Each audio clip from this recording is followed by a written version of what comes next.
So, Becca, a lot of Americans, not just parents, not just kids, are dealing right now with lots of conflict. You created something you were telling me about called the Conflict Crew, where you got second graders. Now, we're talking kids who are 8 years old to be helpful to other kids in reducing conflict. Tell us a little bit about the Conflict Crew and how you taught it and what you actually taught the kids.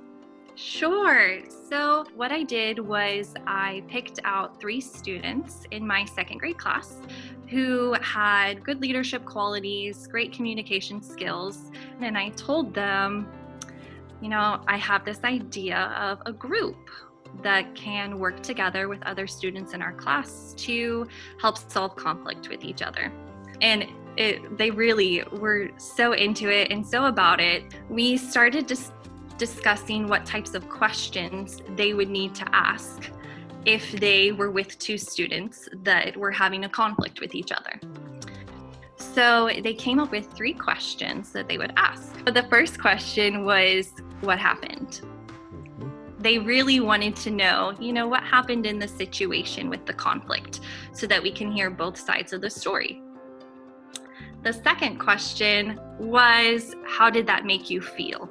Because in my class, we really want to make sure that we're talking about our feelings and not glazing over that. That's something that's super important because even as adults, we tend to bottle that up and we don't talk about it enough. Whenever students are in conflict and they hear how what they did made someone else feel, it helps build that empathy for them because maybe they felt that way before too. So the third question was, what do we need to do to fix this? Because whenever we create a conflict or create an issue, we really want to restore that relationship.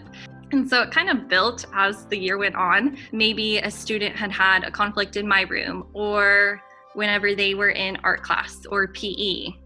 And I would just say, would you like to have a conflict crew with that person later? And they would say yes. And then I would let the conflict crew, take over. It's really powerful for the children that I'm teaching that they're able to start learning those skills at a young age. And I just am trying to picture them in the future. And they have strong emotional intelligence. I'm just really excited to see where our world will be then.